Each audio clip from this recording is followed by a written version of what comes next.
Good evening. I'm David Huey, the Executive Director of the Chinese American Museum. We are the first and only museum in our nation's capital dedicated to the Chinese American story. First and foremost, I want to thank our friends at AARP Maryland. Their sponsorship makes this program possible.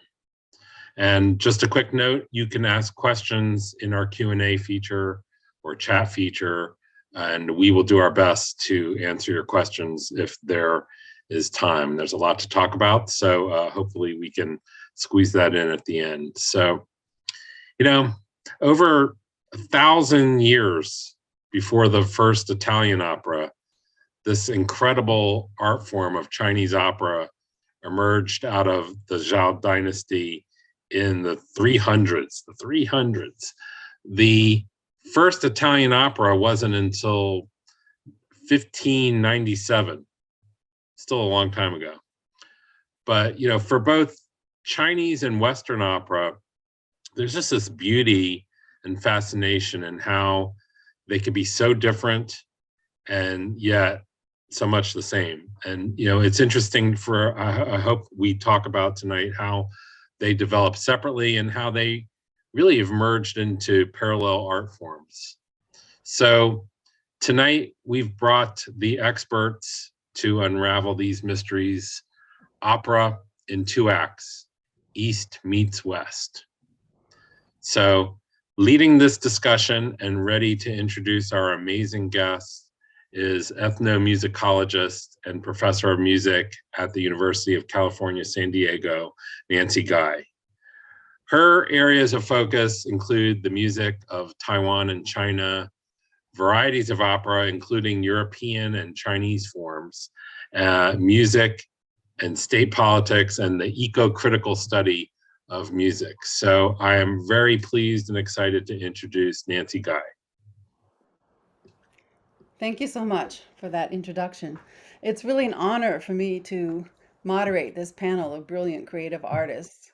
I'd like to thank the Chinese American Museum for thinking of this topic and for the topic for today's talk, and for inviting me to join in. So first thing, I'd like to give a brief introduction to each of our panelists, and I'm going to introduce them in the order that they appear in on my Zoom screen. So the first, David Henry Hwang, is a Tony Award winner and a 3-time nominee. He's also a Grammy Award winner who has been twice nominated, and he's a 3-time finalist for the Pulitzer Prize in Drama. His stage works include the plays M. Butterfly, Yellowface, Chinglish, Kung Fu, Golden Child, The Dance in the Railroad, and FOB, as well as the Broadway musicals Aida, Flower Drum Song, and Disney's Tarzan. Opera News termed Hwang America's most produced living librettist. He has written 12 operas to date. With composer Huang Ruo, another of our panelists, Hwang wrote An American Soldier, which is premiered as a 1-hour opera in 2014 at the Washington National Opera. The full-length version of An American Soldier opened in 2018 at the Opera Theater of St. Louis. Last month, Hwang's work, The Rift, premiered at the Washington National Opera. And coming up soon, an opera adaptation of his M. Butterfly will be performed in July 2022 at Santa Fe Opera. And next, Francesca Zambello is an internationally recognized director of opera and theater, whose works have been seen around the world. She serves as artistic and general director of the Glimmerglass Festival and the artistic director of the Washington National Opera. She's begun major commissioning programs for new works in both companies, which have resulted in productions of many large-scale and small-scale new works. Among her honors and awards are 3 Olivier Awards from the London Society of Theatres and 2 Evening Standard Awards for Best Musical and Best Opera. She won the French Grand Prix de Critique twice for her work at the Paris Opera. Zambello received the San Francisco Opera Medal for Artistic Excellence and served as the company's artistic advisor from 2006 to 2011. Recently, she was conferred the Knighthood of the Order of the Star of Italy for her contribution to the promotion of the Italian musical and operatic heritage in the United States and the world. Zambello has been a guest lecturer at Harvard, Juilliard, and Yale. As an American who grew up in Europe, Zambello speaks French, Italian, German, and Russian. She's a graduate of Colgate University in Hamilton, New York. And next is Louisa Huang. Louisa is a co-founder and president of the DC Beauty of Beijing Opera Ltd., a leading nonprofit cultural exchange organization in the USA that promotes educationally oriented performances and workshops about Beijing opera. Louisa has been practicing and performing this art for over 15 years, both in China and the USA. She specializes in the elegant female role type Qingyi. Over the past 10 years, Louisa has shared her knowledge and experience about Beijing opera at venues such as George Washington University, Virginia Military Institute, U.S. Department of Agriculture, Global China Connection Summit, and the World Bank. She led demonstration performances at the John F. Kennedy Center of the Performing Arts and in collaboration with the Chinese American Museum, D.C. Under Huang's leadership, her troupe has received multiple awards from the Maryland State Arts Council and the Art and Humanity Council of Montgomery County. In 2019, her group received Maryland's Governor's Citation in recognition of the organization's contribution to cultural diversity. And next, Huang Ruo. He began studying music composition in China when he was just 6 years old. He earned an MM of music and Doctor of Musical Arts degree in composition from the Juilliard School. Currently, Huang Ruo is on the composition faculty at the Mannes School of Music in New York City, and he is the artistic director and conductor of the ensemble Fire. He was selected as a Young Leader Fellow by the National Committee on United States-China Relations in 2006, and his music is published by the distinguished publishing company Ricordi. Huang was lauded by the New York Times for having a distinctive style. His vibrant and inventive musical voice draws equal inspiration from Chinese ancient and folk music, Western avant-garde, experimental music, noise, natural and processed sound, rock, and jazz to create a seamless, organic integration using a compositional technique he calls dimensionalism. His music has been premiered and performed internationally. His opera, An American Soldier, with a libretto by David Henry Hwang, was named one of the best classical musical events in 2018 by the New York Times. And so with that, I should mention that as a panel, we agreed that our discussion will be mostly open, free-flowing. But to begin things, I'd like to first direct a question to all of the panelists. And I'm just wondering what it is that brought you to dedicate your lives to your respective creative practices. And thinking specifically of opera, how did each of you first get involved with opera? Was it love at first sight, or was it an acquired taste? So, Miss Huang, why don't you begin? Just curious.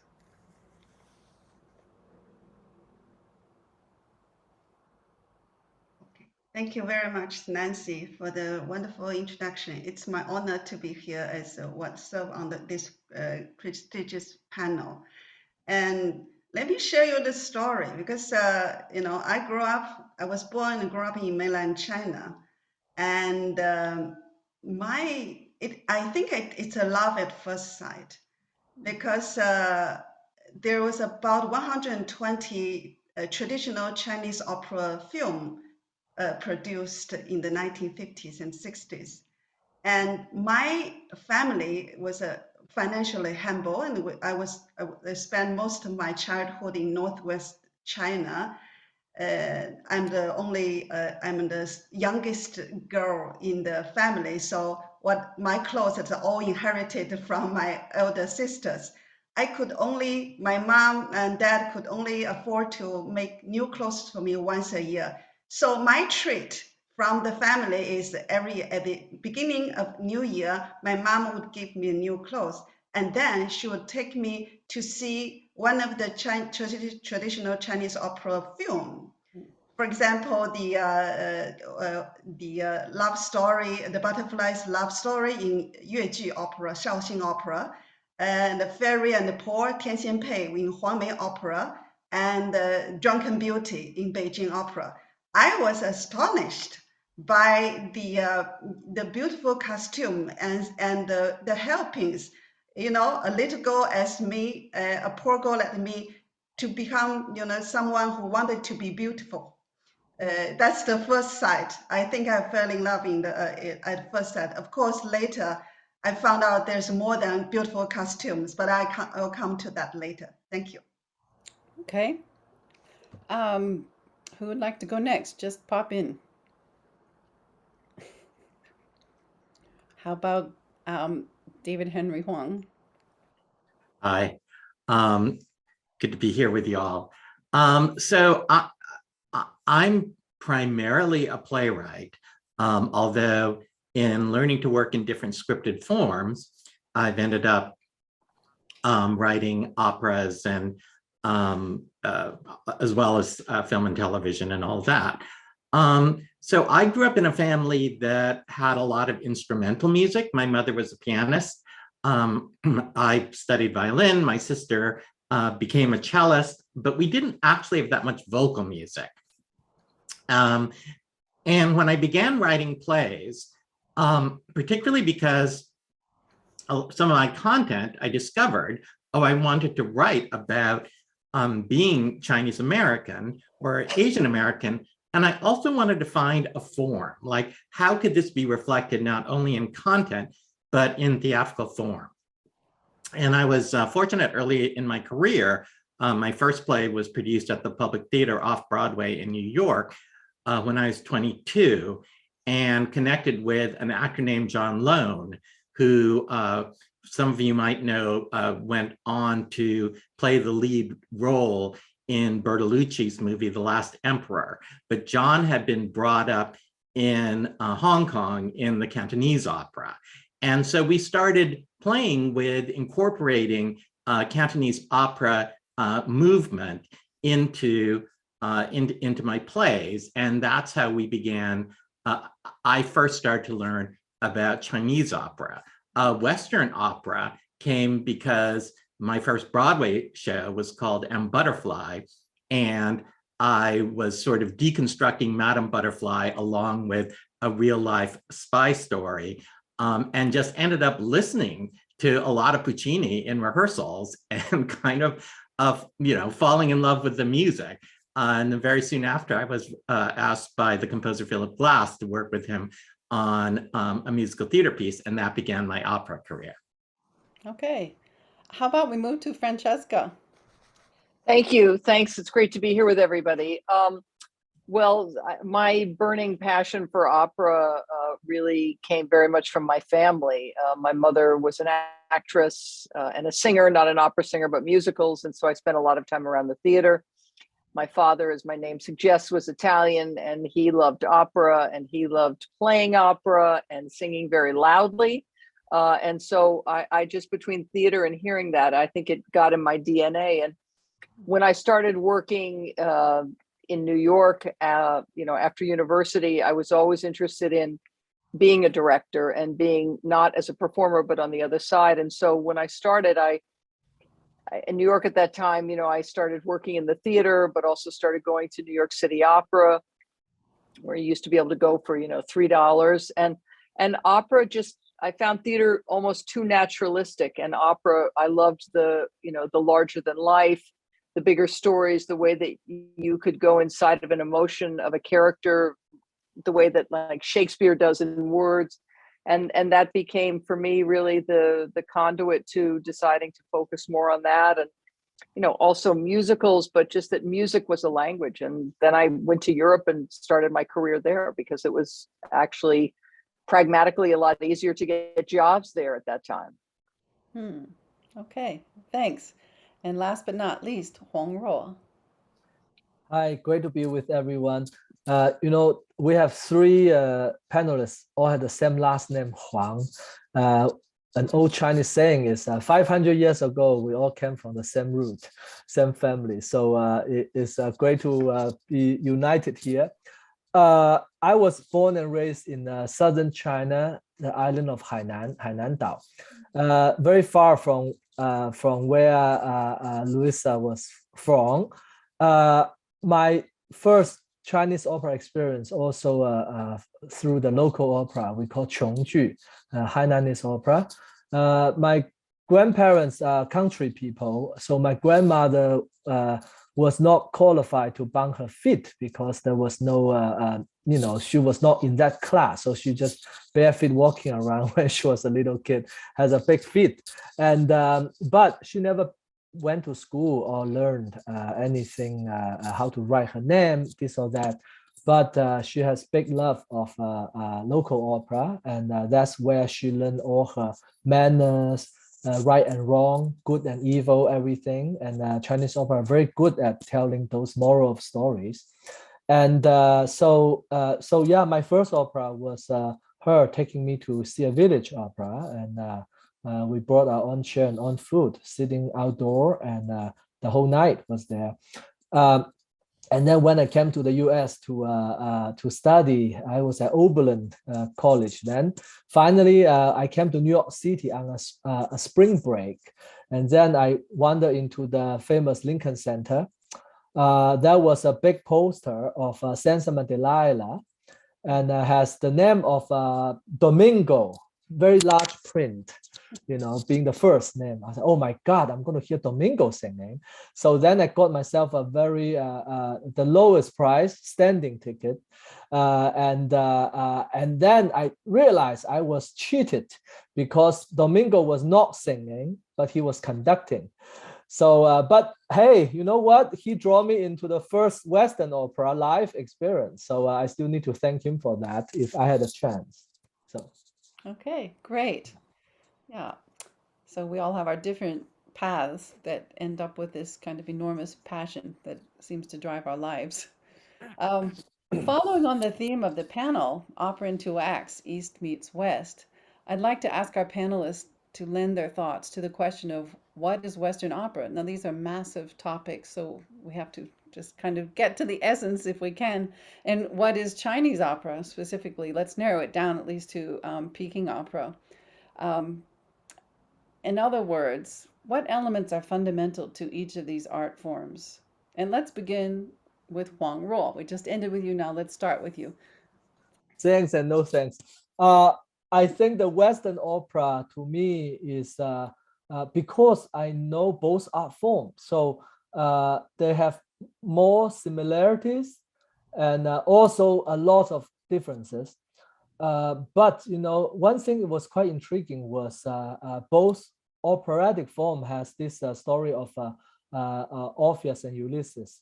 The man went down underworld to bring the dead wife back. And in Chinese version, we have the Mudan Ting, where the Premier Pavilion, that's Kunqu opera, of course. But both writers never met, but the story was very similar. And ending, of course, is very different according each aesthetic. The Chinese story ending ends very happily. The Western Monteverdi ending at least ends, with the wife was lost forever. So that story is one thing. It has a lot of love and death in that, a lot of right and wrong to teach people about morals, and then it all involves singing. And there's a famous saying is opera is drama in music, which is true no matter it's Western opera or Chinese opera. There's a lot of singing involved. In Chinese opera, there's also spoken dialogue in certain style. So in the Western opera, we'll call it recitative. And difference for me is the Western orchestra. I'm sure it started with the same level, but now we're all in a pit now. But for Chinese opera, is on on the side of the stage, so they could see the singers more directly without a conductor, and the percussionists of the Chinese orchestra or band, the opera group. The percussionist serves as the conductor, and yeah. So I will stop there. There are many differences and many similarities. But I hope there are more, discovery of both of them when time comes, and the more people knowledge of them. Yeah.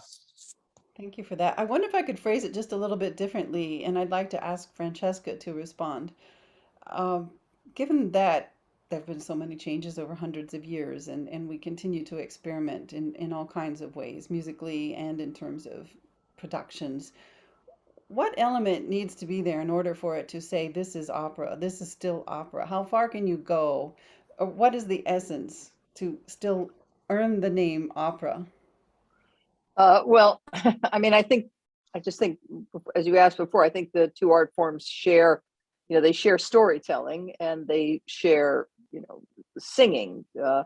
And certainly, opera, which has its roots, we think of it as starting like in 1598, roughly. It's always been about the sort of mix of all the art forms, the visual, the oral, dance. It's the one art form that mixes everything. And I think Chinese opera too mixes everything, which I think is the thing that really unites them, is they both try to be these consummate art forms that are grappling with sounds and visuals and performances that, that are at once beautiful and equally chaotic. Which is why they're art forms that I think that keep drawing insane people back into them. And just, to answer when, Huang brought up about the orchestra, it was really Richard Wagner who put the orchestra in the pit. Up until before that, all the composers, the orchestra was just directly in front of the performers, and the conductor actually had their back to the stage and was facing out. So it was really Wagner who revolutionized, it was one of the people who revolutionized theater by putting the orchestra in the pit and by turning out the lights, by making it dark, that the audience was in the dark. Before, I think it was much more of a participatory thing where the audience and the stage felt much more joined. I can't help but just add, sorry, I'm a moderator. I'm not supposed to be adding things, I guess, but I can't help but add that Wagnerian influence also has came upon Chinese opera too, and that in the past they also didn't sit in the dark, and it also felt like a communal, fun sort of situation. And these days you'll find productions, certainly it's not uncommon to find them with the orchestra in the pit too. So the influence of Wagner is far and wide. Yeah. Um, Louisa, I wonder if you could talk for a minute about what you think is absolutely essential with Peking opera. Like, what is it that makes this different than, say, Shuo Chang, for example? We could talk a little bit about that. I mean, what is it that makes it opera, at least what we call opera in English? Yeah, thank you. That's a great question. I love your interpretation of that. Let's take a backward, whether opera is a right translation of Jingju or Chinese opera Guoju.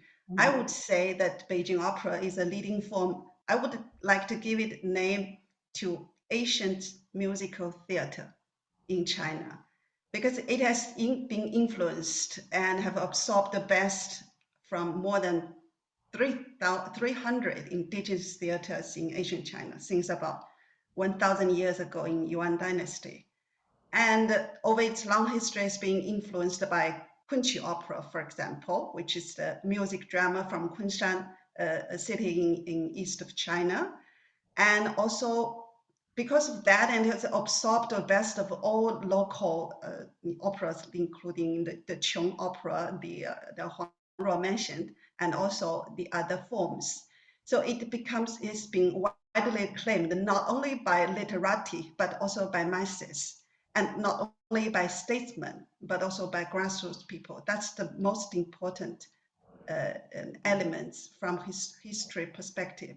Secondly, I think the fundamentals of the art is my interpretation is if you take it away, it's no longer Beijing opera. So for me, Beijing opera is highly suggestive, highly symbolic, and highly conventional.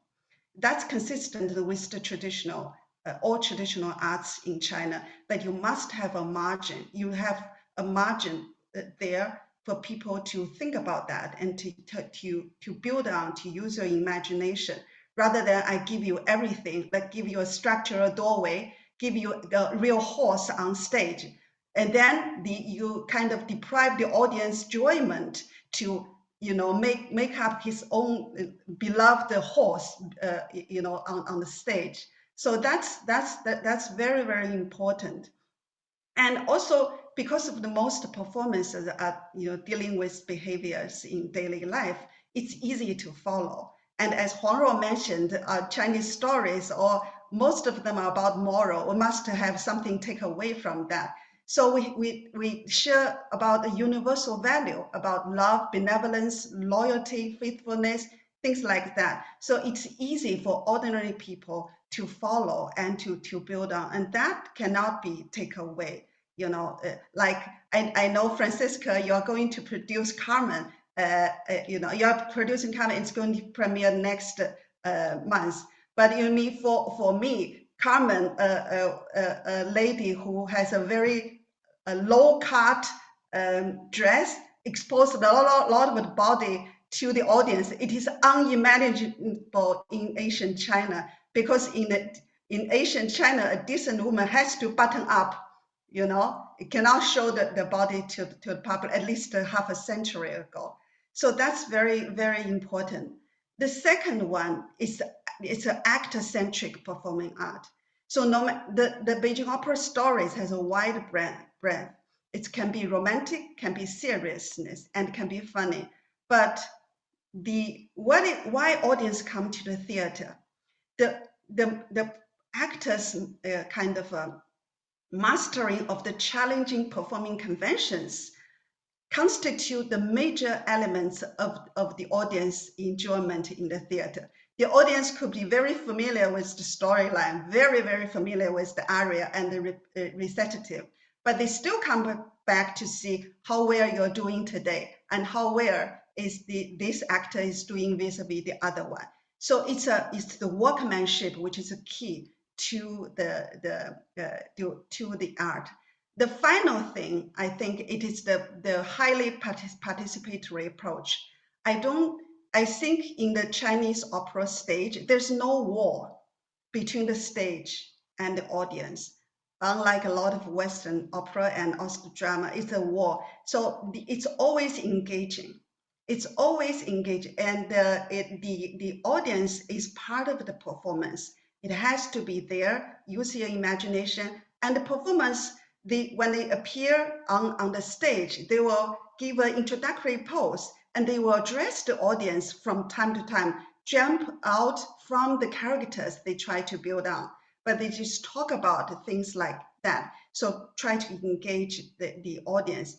And I also noticed that, I don't know whether Western opera fans has a lot of a society and also kind of clubs, but in China, at least in the United States, we have a lot of hundreds of Beijing opera fan clubs. We call it community theater, 票房, and people like me are called friends to the box office, because people like me, you will have a big box office. So let's see, people talking about that this is the UNESCO listed in the heritage, it's a sunsetting, but in the daily life, I think Beijing opera is even more livable off stage. So that's about the three things I think is fundamental to the arts. Thank you.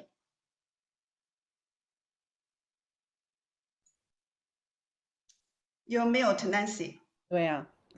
I want to ask David Henry Hwang a question. So you're a librettist and you write words. If you were going to take those words to a Chinese opera form or a Western opera form, what would be different? I mean, what's the kind of strength of each of these that you could use to bring your words to life? Yeah, I mean, I know probably least on this panel about sort of the history of the respective forms, but I certainly write Western opera libretti, and I've tried to incorporate some Chinese or at least Cantonese opera techniques into my work. And well, not only Cantonese, but a couple of things that I've noticed are the character types in I think all forms of Chinese opera, which reminds me, yes, of Western opera to some extent, but also of sort of like Italian commedia. The idea that in commedia there are, there's the lecherous old man, or there's the young ingenue. And then the other thing is certainly that across various forms of Chinese opera, there is a great deal of movement and choreography. And yeah, there's that in, yes, there's dance in Western opera, but you don't necessarily in Western opera expect the singers to also be able to move, let alone do, acrobatics. So that feels to me like differences in the forms that I would try to take advantage of if I was going to write a libretto, say, for a Chinese opera, which I've never done. That makes me want to ask Francesca a question. So it's true in Chinese opera, kids are trained from the very beginning to move precisely with the music. The integration is absolutely incredible. And that's not the case with Western opera. But over the last decade or two, there's been a lot more emphasis on how opera looks and how singers look. And still, some productions do a much better job with integrating the movements of the singers with the music. And I'm just wondering how you deal with that as a director.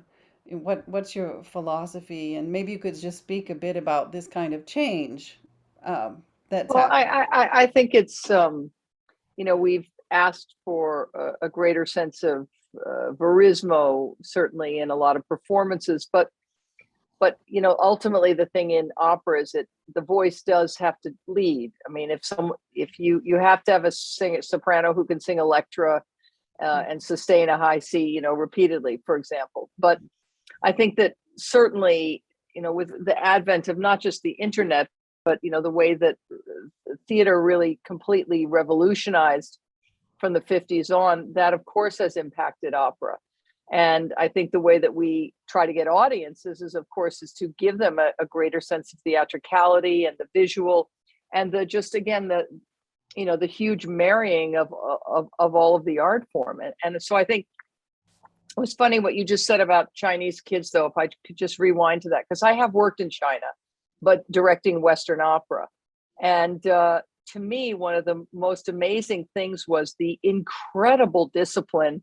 I remember when I directed Carmen at the Egg in Beijing, of the children, there's a children's chorus in Carmen.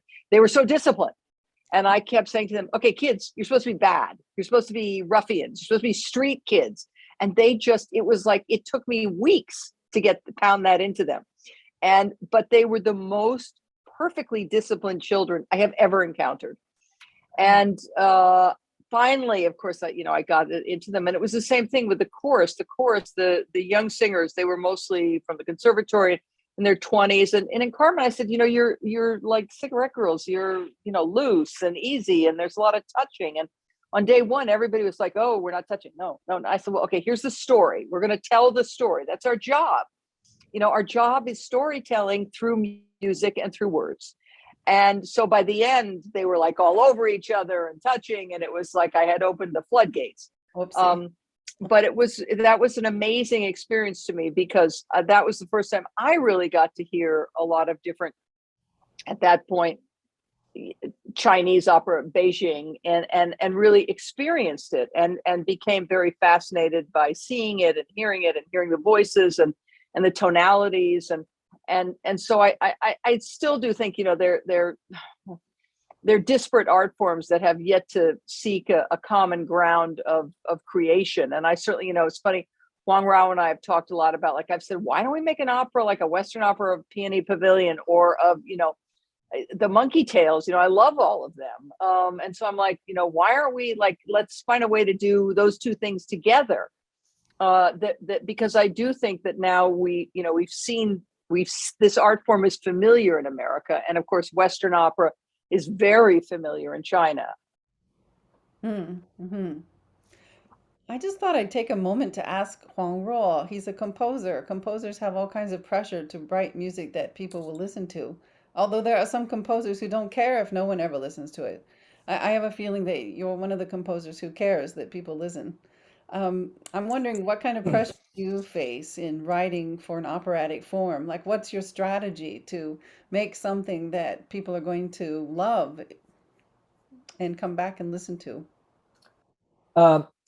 Well, thank you for this question. I think, I started as a symphonic composer, but once I first started writing my first opera, Dr. Sun Yat-sen, when I was in late 20s, 30, I told myself, this is the art form I want to, continue doing.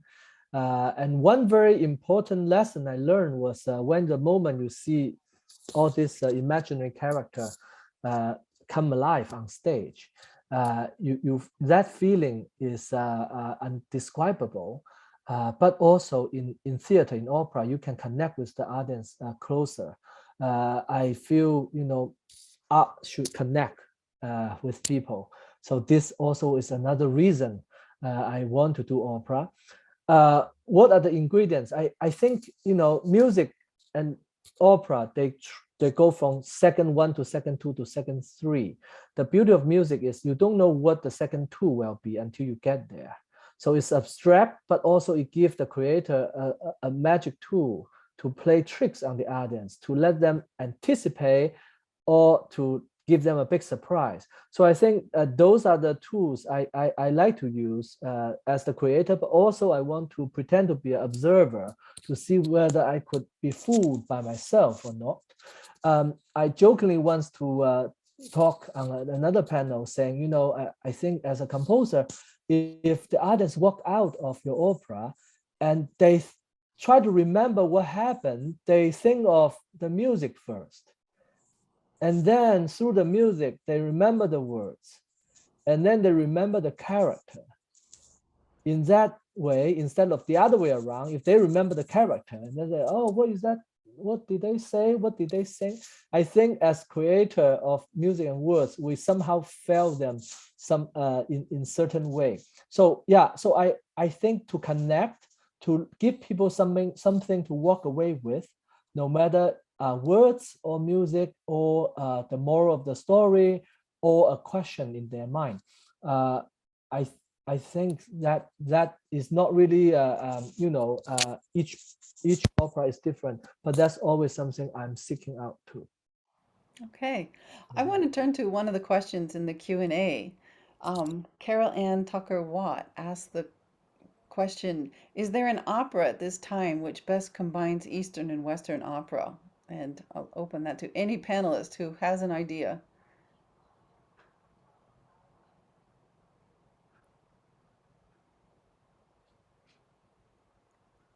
A couple of things come to mind. Yes, I think it just needs to be, you like I was talking before, you need to commission something where you say, so I've been in the position, for a decade or more now to be a commissioner. I've commissioned both of the gentlemen for 2 different operas, but you got to figure out, what are you asking people to do, how to marry these art forms and to do them in a way, and it's funny, we have talked about this over time, but I think that's like the starting place, really is to create a work that hopefully speaks to both sound and oral worlds, because it is musically, in a way, we say we're joined by visual and by story, but the sound is what's completely different. And I want the way that people sing. Sorry, David. No, sorry. I think I want to tee up Huang Ruo for that answer, because you have written work which straddles musically the two worlds. Thank you, David. I think there is a clip the Louisa has of Paradise Interrupted. Maybe we can now, if possible, we play that clip, and then I can just explain a little more of what I try to do as a artist of today, try to combine both arts.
That's really beautiful.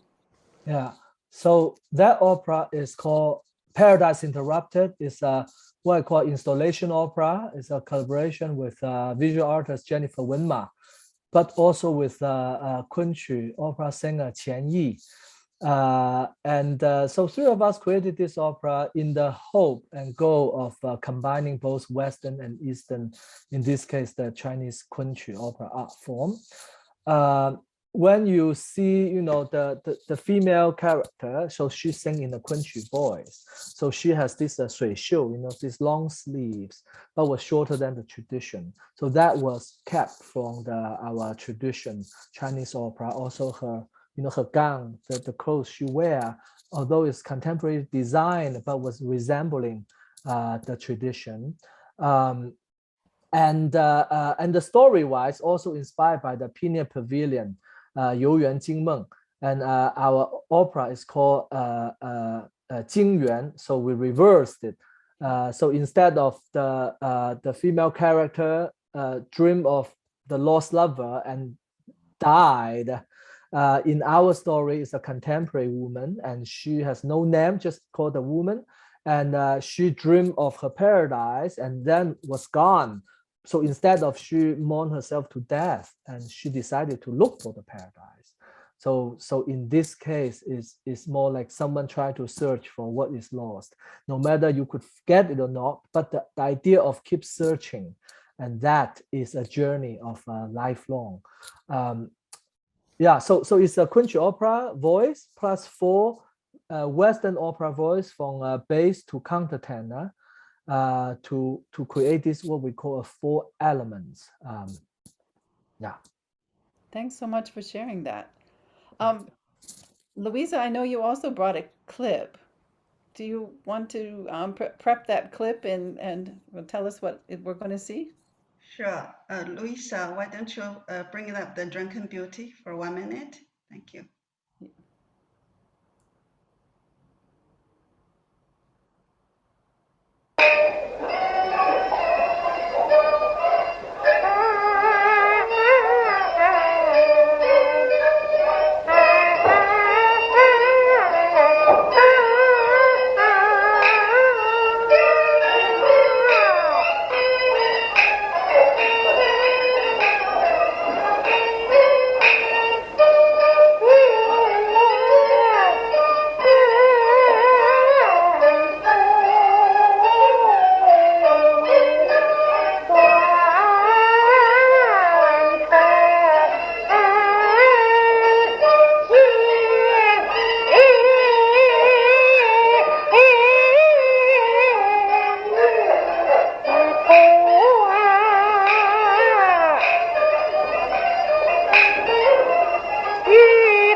This is a very mostly frequently performed Beijing opera classic, The Drunken Beauty. It tells a story of one of the four most beautiful women in the history of China, Yang Huang, was on her joyful way to meet her husband, the emperor, but then just turned out that the husband was trying to find some new love. So she got drunken in the end. So the story itself was very, very simple, but she used all kind of gestures, her eyes, her hands, and also the movement of the fans, and also the long water sleeves to show to boast how beautiful she is. So she used all kind of metaphors to say, I'm much more beautiful than the moon, than the flowers, and then the flying geese, and then the fish. So everyone is so embarrassed. So I'm standing here.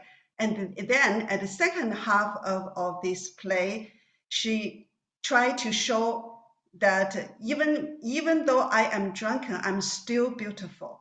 For example, she bent over all the way 180 degrees to drink from a cup, a wooden cup, from a plate, and still performing, gracefully and elegantly. And you may notice that the stage setting, it's only one table and two chairs. And that's what I said, that the simplicity is one of the essence of in Chinese opera. We focus on essence rather than accuracy, because it gives much more room for the performance to showcase the skills and workmanship. And I also like what Huang Ruo has showed me, that it's a very nice experiment to try to combine the Western opera and the Eastern opera, but Oriental opera. But from my perspective, I think the singing part is different. The singing part is very different. So when I first hear what Huang Ruo had played, I think this is Western opera. And then when I see the character costumes, okay, I see there's some element of the Oriental opera. In China, when at the beginning of the millennium, the son of Master Mei Lanfang, who is the Beijing opera icon, also tried to use some of the elements from the Western orchestras in the newly created Tang Da Tang Guifei, the Tang Concubine. And for the first time, I think for the first time, we tried to have a theme music for Beijing opera, and that was very, very popular. It's called Ode to the Pale Blossom. So that one is a kind of new way to try to borrow the beauty, the theme kind of music in the Beijing opera and Chinese opera. And traditionally, we'd only have two fixed tunes. We have, and then with different beats and different tempo, and you may have variations for that, but nobody has a theme. But from the in the past half century, we try to use more kind of Western orchestration to show that there's a theme, and when this theme melody appears on stage, we know, oh, that character will come to the stage. So I think that's a very successful kind of innovation, and that song has been popular for 20 years since then, since 2001. So I was wondering if I could again put you on the spot, and sorry, Francesca, beginning with you. If you were to talk to someone who'd never seen an opera before and they want to go for the first time, could you give them maybe 3 suggestions? What do you need to look to? And then I'm going to ask maybe Huang Ruo, if you could prepare the same answer for Chinese opera. Like, what would you do? What would you suggest? Well, I mean, listen, I think, when people come to the opera for the first time, often they come out and they're overwhelmed. Usually they say, I can't believe it sounded like that. I can't believe they're singing without microphones and it's so loud and so big and I'm enveloped in the sound. And, the story is so emotional. And so, that's why, and I don't of course, people say, oh, you know, you should see La Boheme or Madame a Butterfly or Carmen first. I actually think, you know, equally, sometimes the operas that we consider less traditional, you know, Wozzeck or something, are that are great dramatic stories, and that the music has its own compelling energy, are equally wonderful for first time goers. So, you know, you're talking like, I'm an opera evangelist. So I think, you know, get them in the door no matter what. And what is joyous to me is really seeing how people, when they come the first time, have an amazing experience. You know, there's just one thing I want to say that's not totally related to this question, but I was thinking about it, listening to us and listening to those selections. You know, opera in both genres is very linked to text and to words, and the way that the Chinese language sounds when it is spoken versus Italian, German, Russian, you know, the way that we have vowels, you know, that dominate so much. And I think that's very important difference between the two, because when you hear Chinese opera, it does sound like, of course, they're singing in Chinese, but it does feel like, to someone who knows nothing other than ni hao, you know, you do feel this connection to the language, the same way that even if you don't speak Italian, you hear them singing in Italian and you feel the language in a way. Mm. So I just think, you know, with someone who is a linguist who I think speaks, you know, English and Chinese, it's really interesting to think of it that way. I think that, you know, language leads, and, you know, the text is as important in opera as it is the music. Mm. Western opera, at least. Mm. Mm. Yeah, that's a great observation about language. And Francesca is absolutely right. As a composer, we have the first-hand knowledge of how important the language is. That's why we always must need librettists, excellent ones, like David, and who has also, you know, from the playwright, equipped with playwright skill. So that to me is the perfect combination. And of course, when you write for Chinese or write for English, ask for different treatment in music. And if Paradise Interrupted is sung in English, I will write it differently. Mm. Or if M Butterfly, I hope one day we'll have a Chinese language version. And maybe I need to rewrite the entire opera. It just, the idea is the artists need to understand what they are singing, what they are trying to, what the singer is trying to deliver. So you need to work with the rhythm of the words and the tunes, this or that, to give them the clarity.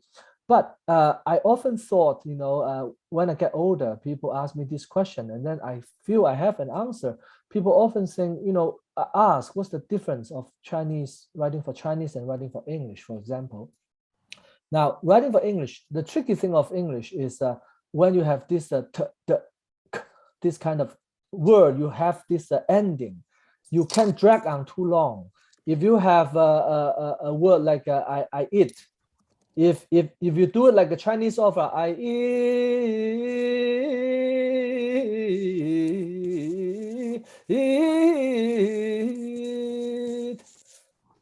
people's not going to understand you are going to eat. So you need to really, really make it realism, make it verismo. You know, that's how I feel English is so perfect for musical, because it's fast, it's crisp. It really needs to deliver the story right the way. But Chinese opera is very good at deliver the emotion, we call that 写意, like a Chinese painting. You know, you deliver the atmosphere, the meaning behind, the meaning beyond, the meaning prolongated. So Chinese opera tends to be much longer, takes much longer time to sing one phrase, one sentence. And because we don't have those closed vowel, so you could eat, for example, we say 吃, you know, I could say 我吃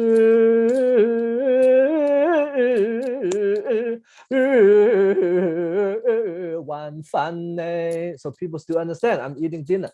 So I think if you ask me what I want to tell people when they come to see Chinese opera, I would say number one, patience.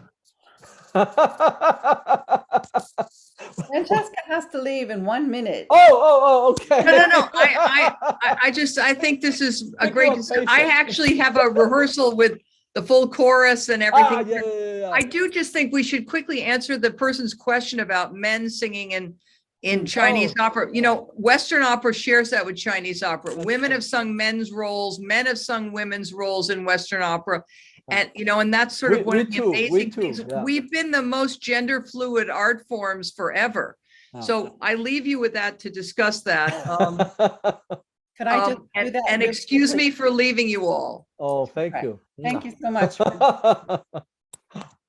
Let me just say briefly that the reason that that happened in China was because of social conventions on separation of sexes. And that was the way it was for a long time. So you'd have all female troops, all male troops. And that didn't start to break down until the early, like 1920s or so. In Cantonese opera, we do have female sing male's role. Right. And in Peking opera, that's the same. In Quinchu opera, you find these kind of things too. And historically, that has been the case as well. But there were, the butterfly lovers, you must have a female sing male's role. But that's from the 20th century, don't forget. Yeah. Well, I was going to ask, do I have 1 minute, 2 minutes? Absolutely. All right. I'm sorry that Francesca had to leave us. I was originally going to ask, you know, how the opera changed your life and how's it been impactful in your life? And I think you've already answered those questions. So really briefly, I was wondering if each of you could speak to the kind of challenges that you as artists face these days, not just you, but your art form, the thing that you love and care about the most. What kind of challenges do we face in it going forward? And we only have like 1 minute, so 30 seconds. Who wants to David? I was hoping David.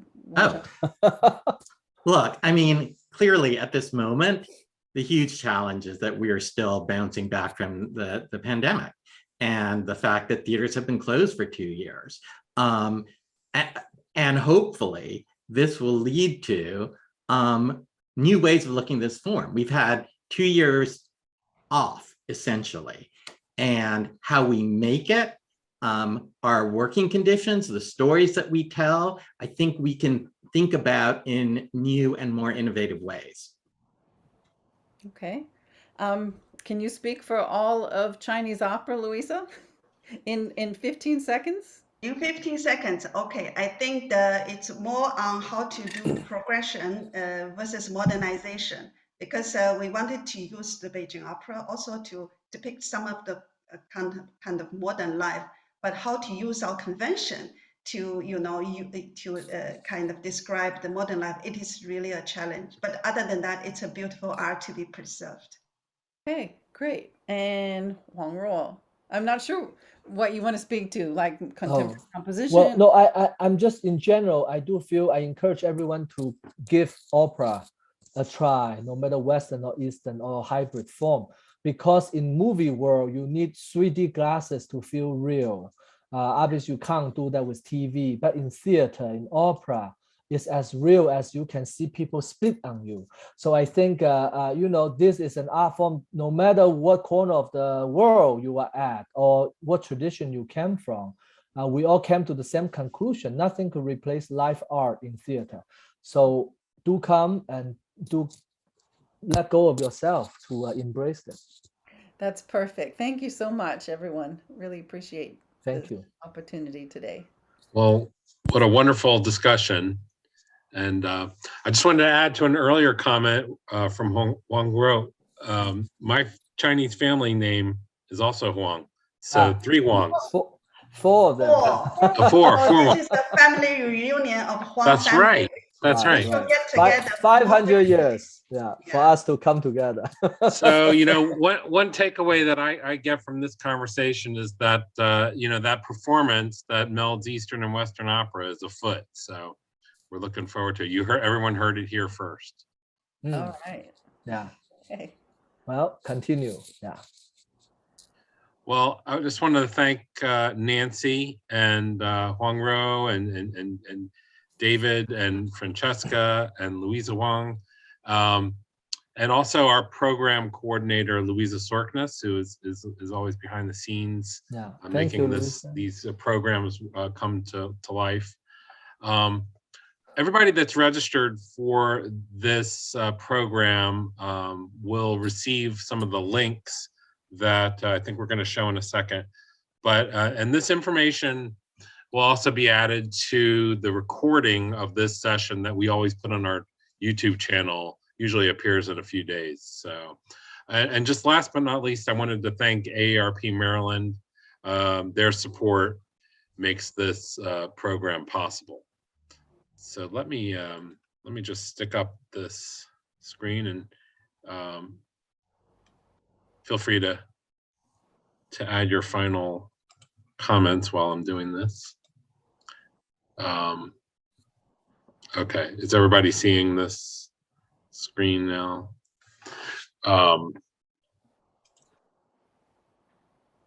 So yeah, so I believe these first few links are ways you can learn more about Nancy's program, and also I think your book links. And then dcbbo.org is DC Beauty of Beijing Opera. And there's Huang Ruo's website, and then David's website as well. So, and again, this will be posted on our website, our YouTube channel, and then also emailed to everybody that registered. So, any closing comments? Thanks again for dreaming up the subject. Thank you all. To be We continued. definitely should get more reunion of the Huang family. And Huang Ruo, I'd love to talk to you more about the 13 vowels in Beijing opera pronunciation. So it's not only E, but it's also a lot of things that it can pronounce. Yeah, we can talk more offline. Thank you. Definitely. Thank you Nancy all. can join as an honorary Huang. Thank you. I appreciate that. Bye Bye now. bye. Well, thank you very much. Good night to everybody. Bye.